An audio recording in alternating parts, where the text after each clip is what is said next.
તો જે ઉમેદવાર મિત્રોએ ધોરણ 10 પાસ કરેલું હોય અથવા તો સરકાર માન્ય સંસ્થા વતી આઈટીઆઈ કરેલું હોય તેવા તમામ ઉમેદવાર મિત્રો માટે સીઆરપીએફ ની અંદર કુલ 9195 જેટલી જગ્યાઓ પર ભરતી જાહેર થયેલ છે, જે ઓલ ઇન્ડિયાની જગ્યાઓ છે. માત્ર ગુજરાતની વાત કરીએ તો ગુજરાતની અંદર કુલ 452 જેટલી જગ્યાઓ દર્શાવવામાં આવેલી છે. તેમની અંદર 449 જગ્યાઓ છે તે પુરુષો માટે છે, જ્યારે 3 જગ્યાઓ છે તે મહિલાઓ માટે છે.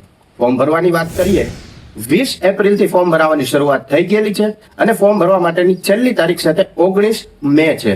વય મર્યાદાની વાત કરીએ તો જે ડ્રાઈવરની પોસ્ટ છે તેમના માટે 21 વર્ષથી લઈને 27 વર્ષ સુધીની વય મર્યાદા છે.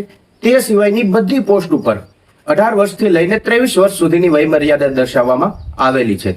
શૈક્ષણિક લાયકાતની વાત કરીએ તો કોઈ પણ સરકાર માન્ય સંસ્થા વતી તમારી પાસે આઈટીઆઈ નું પ્રમાણપત્ર હોય અથવા તો ધોરણ 10 પાસ કરેલું હોય તેવા તમામ ઉમેદવાર મિત્રો આ ભરતીની અંદર ફોર્મ ભરી શકે છે.